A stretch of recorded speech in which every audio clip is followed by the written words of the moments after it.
কাটোয়া আহমদপুর রুটে নতুন ইমু ট্রেন চালু, কিন্তু পূরণ হয়নি প্যাসেঞ্জারদের বড় দাবি। দীর্ঘ আন্দোলন ও প্রবল দাবির পর অবশেষে চালু হলো কাটোয়া আহমদপুর রুটে একটি নতুন ইমু ট্রেন। কাটোয়া থেকে বিকেল 3:50 ছাড়বে এই ট্রেন, আবার আহমদপুর থেকে বিকেল 5:30 ছাড়বে অপর একটি ইমু। আগে শুধুমাত্র সকালের দিকে চলাচল করত ট্রেনগুলি। নতুন এই উদ্যোগে খুশি রেলপথের নিয়মিত যাত্রীরা। আহমদপুর কাটোয়া রেলওয়ে প্যাসেঞ্জার অ্যাসোসিয়েশনের পক্ষ থেকে জানানো হয়েছে, এই উদ্যোগের জন্য রেলমন্ত্রী, প্রধানমন্ত্রী, জেনারেল ম্যানেজার, ডিআরএম ও রেলের সকল কর্মীদের প্রতি কৃতজ্ঞতা জানানো হচ্ছে। তবে তাদের মূল দাবি এখনও পূরণ হয়নি। সকাল ও সন্ধ্যায় কলকাতা যাওয়া আসার জন্য একটি সরাসরি ট্রেন অ্যাসোসিয়েশনের তরফে দাবি করা হয়েছে। মা ফুল্লরা ফার্স্ট প্যাসেঞ্জার নামে একটি ট্রেন চালানো হোক রামপুরহাট থেকে হাওড়া ও রামপুরহাট থেকে শিয়ালদা পর্যন্ত। এছাড়া শ্রী চৈতন্য মহাপ্রভু তীর্থ এক্সপ্রেস নামে একটি বিশেষ ট্রেন চালানোর আবেদন জানানো হয়েছে, যা শিয়ালদা বনগাঁ থেকে শুরু করে দেওঘর পর্যন্ত যাবে, নবদ্বীপ, কাটোয়া, আহমদপুর, তারাপীঠ, রামপুরহাট, দুমকা হয়ে। অ্যাসোসিয়েশনের দাবি, এই রুট দিয়ে চলাচল করলে একসাথে 51টি সতীপীঠের সঙ্গে যোগাযোগ তৈরি হবে। এতে শুধু ভক্তদের তীর্থযাত্রা সুবিধাই নয়, পশ্চিমবঙ্গ ও ঝাড়খণ্ডের মধ্যে নতুন ব্যবসায়িক পথও খুলে যাবে, রেলওয়ের আয় বৃদ্ধি হবে। আহমদপুর কাটোয়া রেলওয়ে প্যাসেঞ্জার অ্যাসোসিয়েশনের নেতৃত্বে আজকের দাবিপত্রে উপস্থিত ছিলেন দিলীপ মণ্ডল, চাঁদ রায়, রাহুল মণ্ডল, সুবীর সেন, জয়ন্ত মণ্ডল, সদানন্দ দত্ত সহ আরও অনেকে। তাদের অনুরোধ, আসন্ন দুর্গাপুজোর আগেই যেন এই নতুন ট্রেন পরিষেবা চালু করা হয়।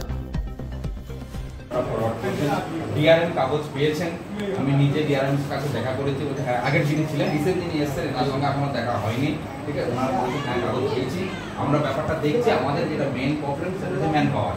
এটা আমাদের 8 ঘন্টা ডিউটি করতে, ডিউটিটা কীভাবে বাড়ানো যায়, বাড়ানো গেলে একটু বাড়িয়ে যারা একটা দেখলো একটা ট্রেন বাড়লো, যা আমাদের ডিউটি 8 ঘন্টা ছিল, আমাদের 4 ঘন্টা করে ডিউটি বাড়িয়ে 12 ঘন্টা ডিউটি হয়ে গেল সম্ভবত, আমার যেটুকু ধারণা। এবার যে আর একটা শিফট হয়ে যদি 16 ঘন্টা ডিউটি হয়, তখন হয়তো আমরা ট্রেনের আশা করবো বা ট্রেন হয়তো পেয়ে থাকবো। যাই হোক, আপনার মাধ্যমে আবার একটা স্যারকে দরখাস্ত দিলাম, পাঠালাম যে আমাদের কি দাবি দেওয়া আছে, কোন সময় আমরা ট্রেন চাইছি। এক কপি আপনি ফরওয়ার্ড করে দেন, আর একটা আমাদের ধন্যবাদ। সকলকেই আমি আন্তরিক শ্রদ্ধা এবং শুভেচ্ছা জানাই। আজ আমাদের বড় খুশির দিন, আমরা নতুন আর একটা ট্রেন পেয়েছি, আপ ডাউন দুটোই সেটা যাবে। তো আমাদের এটা দীর্ঘ আন্দোলনের ফল। আমরা এর আগেও লাভপুরে এসে আন্দোলন করেছি, আজকে আমাদের কিন্নাহারেও অনুরূপ অনুষ্ঠান হচ্ছে, সেখানেও প্রচুর জনসমাগম হয়েছে। এবং আমরা এই মাসখানেক আগেও একটা ডেপুটেশন আমরা দিয়েছিলাম এবং দীর্ঘদিন ধরে আন্দোলন চলছে। এই আন্দোলনের ফল, আন্দোলন ছাড়া হয় না। জনগণের দাবি নিশ্চয়ই রেল কর্তৃপক্ষ মানে এবং মানতে বাধ্য হয়ে যায়। তো আমাদের এই আন্দোলন কিন্তু জারি থাকবে, আন্দোলন চলতে থাকবে, কারণ আমরা সেই দিন হব শান্ত যবে আমাদের না হবে সবকিছু শান্ত। আমরা যখন ট্রেন আরো পাবো, আমরা মূলত মহারাজজি বলেছেন আমাদের যেটা সরাসরি হাওড়া বা শিয়ালদাহ যখন যেতে না পারছি তখন আমাদের অসুবিধা। আজকে আমাদের বিকালের দিকে কোনো ট্রেন যাওয়া বা আসা ছিল না, সেটা হয়েছে, কিন্তু আমি যেটুকু শুনেছি এই ট্রেন যখন ফিরে যাবে তার আগেই নবদ্বীপের ট্রেনটা কিন্তু বেরিয়ে চলে যাবে।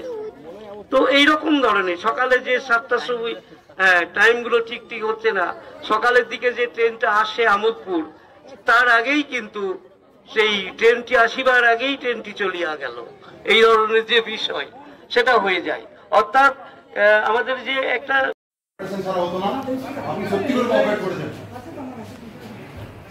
মিষ্টি তুলে দাও আপনাদের স্যারকে আরেকটা দিতে হবে, কাগজ দিতে হবে।